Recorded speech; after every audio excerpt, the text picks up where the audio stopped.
Hello. I'm Stephen. I work for a creative content agency called Ride Shotgun. So we do produce a lot of content for John Lewis and Amazon and HSBC, but we also work for some local brands like Radar and Arco, right?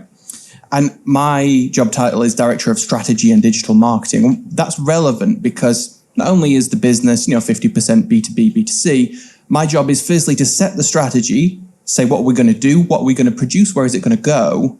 And then I get it at the other end, I've got to activate it. I actually have to make it work.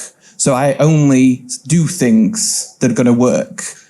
So I'm going to talk a bit about that. What works? What actually scales brands? And I'm going to start with brand versus performance. And John's teed this up nicely. I'm going to show you 4 things over the course of the next 20 or so minutes that really work for scaling a brand.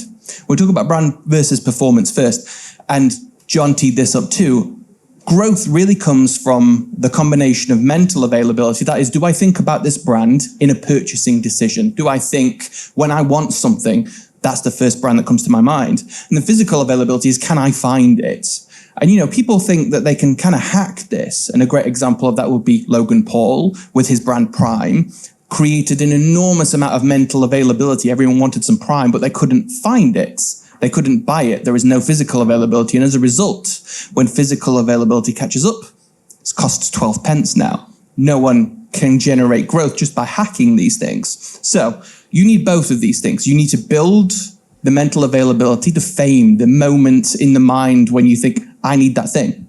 But you also need to make it available for people. And that doesn't just mean in a shop, right? There are lots of examples of physical availability, which I'm going to go through in a second. One of them is performance marketing. Performance marketing generates physical availability. When you've inspired someone to make a search, when you've told someone I need to go and get that thing, the moment that they can actually find it is on a search engine, which may be Google, maybe TikTok, maybe Amazon. People arrive at that search engine, they buy it. That's physical availability. It's available for them to buy. So, firstly, everyone should invest in brand, right? It's at different points in the stage of a brand's life cycle that you should invest different amounts. When you're a startup, when you're first in business, you're in a sector that has some demand already, right? So there's some people who already want your product. You're probably spending something like 35% of your budget on brand building, of establishing your company as someone to buy from. And most of your budget goes on performance marketing, it goes on activation, it goes on short-term sales. Let's get those sales in. We need to do that to begin with. But as your brand, as your business grows and you become the market leader, the overwhelming majority of your spend is going to be on brand because you need to defend that position. And marketing has 2 functions. It's not just growth all the time. It's also don't shrink. That's another big part of what we do as marketers. And this is different ratios at different sectors. And John talked a little bit about Les Binet and Peter Field and where these stats come from. These studies are extensive. They're across every sector over a period of years. What works best? And even B2B, investing in brand, like half of your budget should be going on brand building activity, right? I'm going to show you an ad. This is when I was in-house, as Marissa mentioned, I was at Pendragon PLC before I started Rise at 7. Pendragon owns Stratstone, Evans Halshaw, about 260 car dealerships. We spent a lot of money on TV advertising, and if the sound works, I'm going to show you this TV ad and explain why I'm showing it to you in a second. At Evans Halshaw, we keep hearing online car buyers talk about how nice they are. To us, the real meaning of nice is giving you every penny we can for your car by cutting out the middlemen. Last year, for example, Evans Halshaw offered over £500 more on average than WeBuyAnyCar.com. £500 more. Nice. So if you want to be sure of a great price for your car, be Evans Halshaw. Book your appointment today at evanshalshaw.com. I'm going to talk to you about SEO, right? Here is the ranking over a period of time that evanshalshaw.com held for the keyword, we buy any car. Massive keyword, 500,000 searches a month for that brand. And at all times that TV ad was running, Evans Halshaw were in the top 10 for someone else's brand search. At points, we were number 2 for someone else's brand search. If I break this down into some SEO terms just for a second, it can be boring. The number of times that the words we buy any car are mentioned in the title tag, 0. The number of times that we buy any car is mentioned in the copy, Zero. The number of times that We Buy Any Car is mentioned on the page anywhere or in a single link to that page, absolutely zero. The reason that Evans Halshaw ranked in the top 10 for We Buy Any Car, 500,000 searches a month, is because a TV ad said, if you search for We Buy Any Car, you should probably search for Evans Halshaw too, because we are cheaper. And by the way, that drop, stop spending on TV.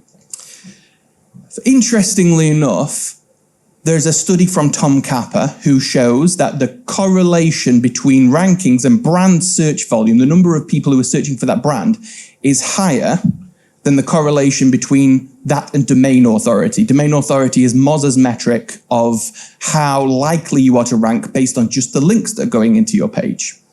What's particularly interesting about this study is it's on Moz.com. Moz.com say brand search volume is a higher correlating factor than their own metric for how well you're going to rank. So clearly there's something in this. There's a study a couple of weeks ago from ITV that finds that actually if you're spending on TV, and you know ITV, I appreciate, are probably a little bit biased with this, but if you're spending on TV advertising, your quality score on PPC ads is directly influenced, and it's about 41% more likely that you will be at number one for the same spend while you're on TV. So digital advertising is impacted directly by brand advertising.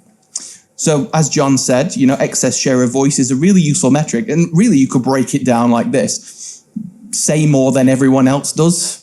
Whenever you are looking at your competitors, you have an amount of media and have more media than them. Now that feels inaccessible to a lot of brands, right?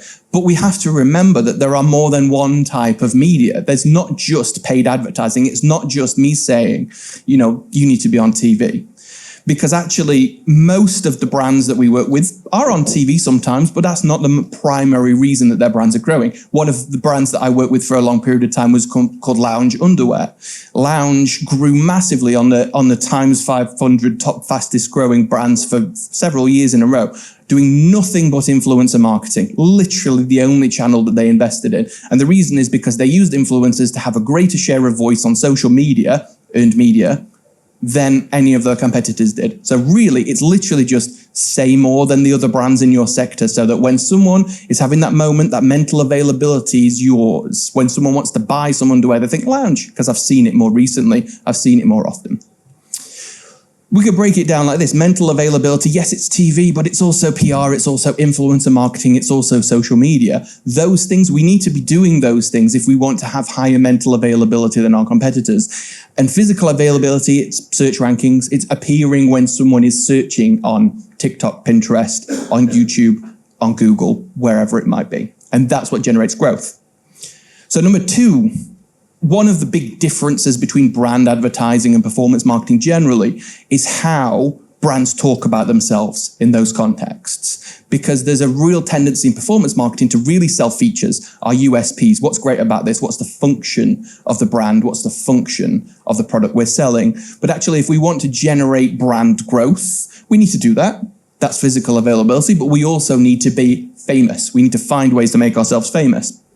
I love this quote from Posh Spice, right? She says in her autobiography, which I've not read, but I know people have, I wanted to be more famous than Purcell Automatic. She doesn't say, I want to be more famous than Julia Roberts or someone who was really, really famous in the 90s. She says Purcell Automatic because she's equated that brand fame can be just as ubiquitous as a celebrity can. That's true. It's the things that we think about and the moments that matter to us. So if we look at this study again, I think this has been out in field, right?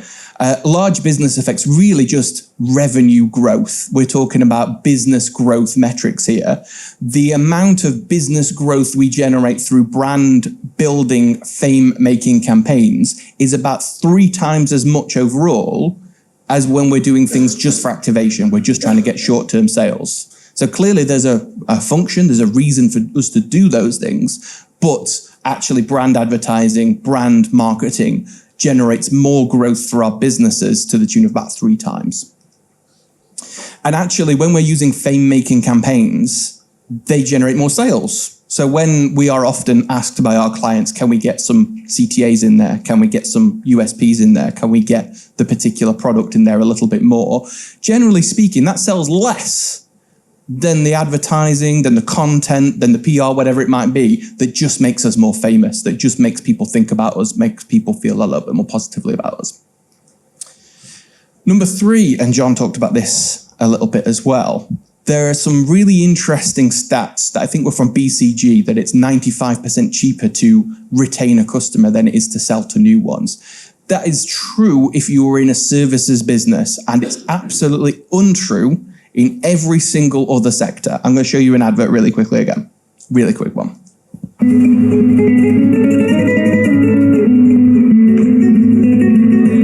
Ever seen this advert, by the way?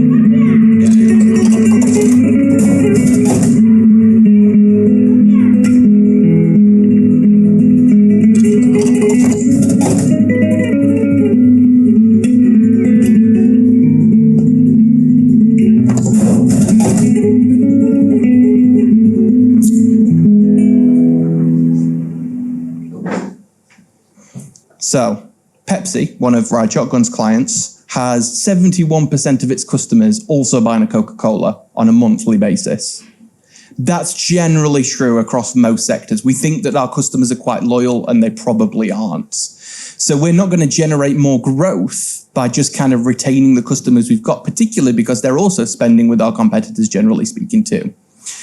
We need to go after light buyers. We need to go after the wider market. We need to go after everyone. And that's where advertising, that's where PR, that's where influencers have a big impact for us. It generates awareness of our brands that allow us, as John said, to prime those messages so that when we do get to that in-sale moment, they're more likely to buy from us. Generally speaking, as the law of double jeopardy states, the more customers we have, generally speaking, the more loyal they are as well. That's how we increase our market share, but that's also how we increase loyalty too.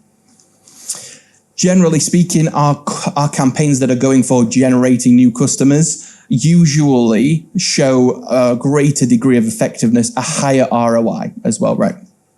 Last one, I promise, right? Multi-channel versus single channel. By now, I think everyone's kind of recognized the format I'm going for here, right? So single channel is useful. There is always a room for an expert who can deliver something on a channel. But the more channels you layer onto your marketing, the more effective, the higher the ROI actually is. And this is a study from the analytic partners called the ROI Genome. It's really useful because the more channels that you add to the same campaign, generally speaking, the higher the ROI is. Again, I feel that feels a little bit inaccessible because it feels like what I'm asking you to do is spend loads more money. I'd encourage you to think of it more like this. It's better to do half PR and half social media than it is to do twice as much PR. That's what generates a higher ROI, generally speaking, is to do more things and really show the breadth of our campaign, show the brand on as many places as possible so that when customers are moving through their lives, because they don't spend all of their lives on that one social channel, they spend their lives on lots of social channels, they read press, they watch ads, they go on Tube, wherever it may be. Being able to push those messages all the time is what generates that. Grace Kite shows a really kind of nice example of just literally what happens here. The more layers that you add to a campaign, as long as it all makes sense, as long as it's contextually joined up, and we call this at Ride Shotgun joined up brand journeys, that's what makes the big difference. So, summary, right? We're at the end, and then there's pizza soon. I think there's some Q&A, but then there's pizza. This is the shift that I would encourage everyone to make if they want to shift to a growth mindset, to move from that performance to brand and performance. No one is saying don't do performance marketing. It's really useful, but it's probably about half of the story. No one is saying don't do anything for your loyal customers, but generally speaking, if you want to grow, I probably would spend most of my time talking to the light buys, the people who maybe bought my product once, or maybe look like the people that buy my product. They're the people that I want to target. I don't want to just sell the features and why my product's good. I want to find creative ways to tell that story, but really more than anything else, I want to get that story out there as much as possible so that as many people as possible know who I am. And I don't want to just go on single channels. I don't want to just push my channel on this one facet of social media. I want to join up my campaigns. I want to make sure that they're going on as many channels as I can afford in a way that still looks joined up. Thank you.